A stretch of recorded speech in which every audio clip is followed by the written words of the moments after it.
All right, are we playing? Yeah. Okay, gravity fails. Here we go. Let's try it. Okay. 1, 2, 3, 4.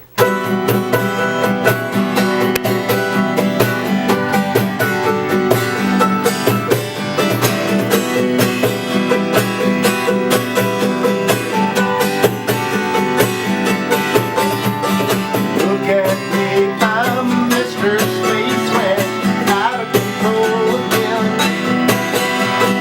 Stumbling over words again, finished before I even begin.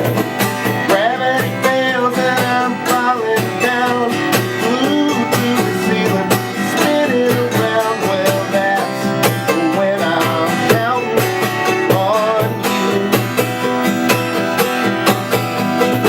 Calling you my better half. It's always good for a laugh, but it's not always such a laugh when I think that you're not coming back.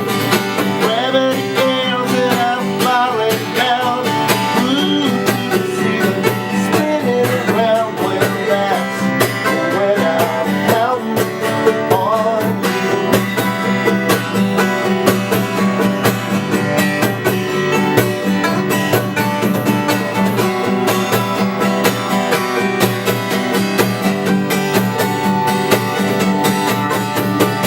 I know I'm asking for too much. I know I'm always saying stuff, and I mess up so much stuff, man.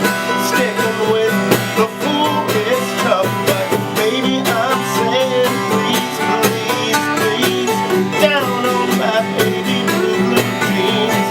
Maybe it's something in my jeans.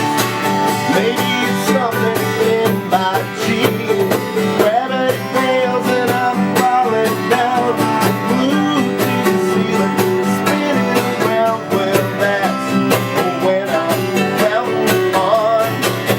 That's when I'm counting on. Yeah, that's when I'm counting on you.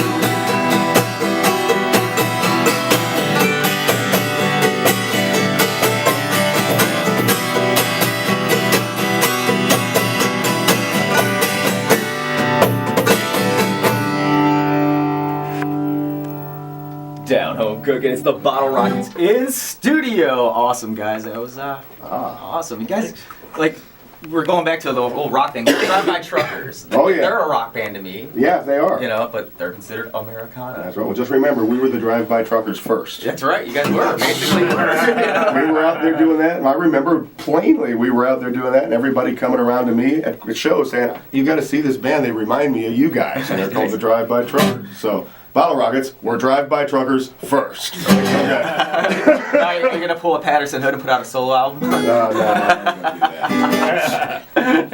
Have you ever, like, do you guys participate in other bands, or is it just fully just the Bottle Rockets? Well, I have little side bands at Yeah. home. We're out though. St. Louis. Yeah.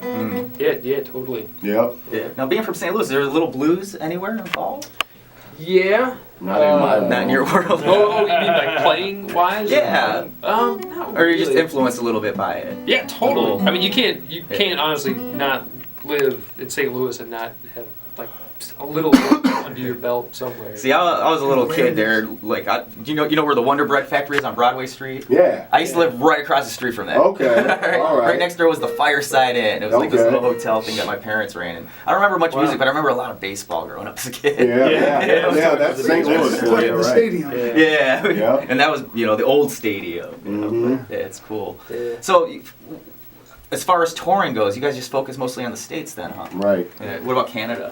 Never been to Canada, and I want to go so bad. Oh, we And played I- Toronto and Vancouver. Right. You know, off and on. But Never nothing did a tour of steady. We were Canada. quite focused. It's a hard tour to do. It's a hard one. I know people that have done it because there's not that many cities that are, big enough to have like a rock show. But the ones that are, here's what the deal is. You can do like a 10 date tour of Canada that will be like 4,600 miles long, and it will be, you know, like you'll have to have 2 days off between each gig to get to the next one. Right. So And they say during the summer, everyone's out in the woods hunting, fishing, whatever. So it's better to tour during the winter. when Of it's course, in the winter, 55 it's just below 5 degrees zero below. and snow is 18 feet above your windshield. 'Cause I see you guys. I think you guys be huge in the festival setting. You know what Yeah. I mean, 'cause, like Langerado is just the weirdest festival I've ever been to. I went there to see like the Wood Brothers and a few Americana acts, and I ended up falling in love with this like Yiddish rapper named Modest Yahoo. Yeah. I've never even heard of before. I'm like, what the hell is this? I was like, this is the craziest, freakiest thing I've ever seen. I like it. You know, it's weird. You know, I don't know. Have you done a lot of festivals or? Off and on. Yeah. Off and on. Yeah. What do you prefer, the clubs or the big festivals? It depends. Yeah, it depends.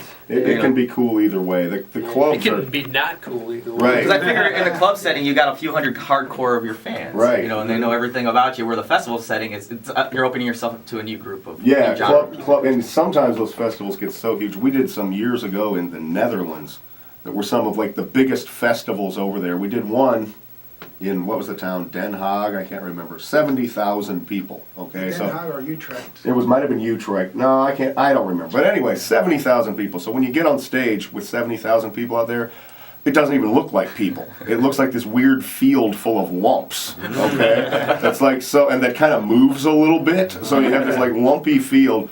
But all we could see, well, the reason there was so many people there was this huge, like, band from over there. This huge pop band that I'd never heard of, but they sounded a lot like U2. But anyway, we played right before them. So here's what we had. From our view from the stage, you have 70,000 heads as far as you could see.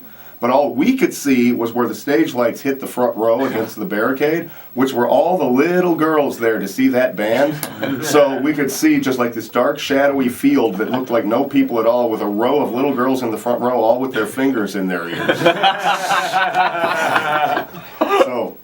But back in those days, that was when Pokemon was really huge. Okay. So if you looked out in the fields, you could see like every 6,000 heads or whatever, somebody would have a little yellow Pikachu balloon floating up in the air. So we played to young girls with fingers in their ears and Pikachu balloons.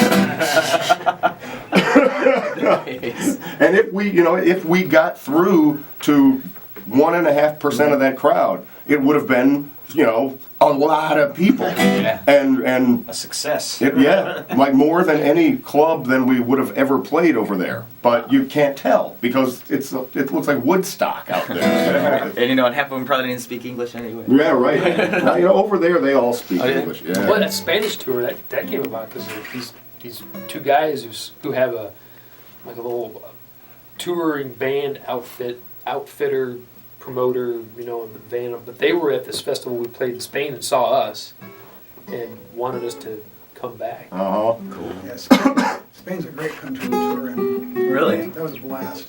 Wow, I never would I have spent 2 expected weeks. We kind of just like circled the whole country. Each region's different, but it was a great show every time. Yeah, it's wine country, isn't it? Oh, yeah. Yeah, it was orange country and wine, Very orange, windmills, Nice. olives, Wine. and wine, and oranges, paella. olives. Nice. Well, you guys want to play us another one? or- Sure, let's play another.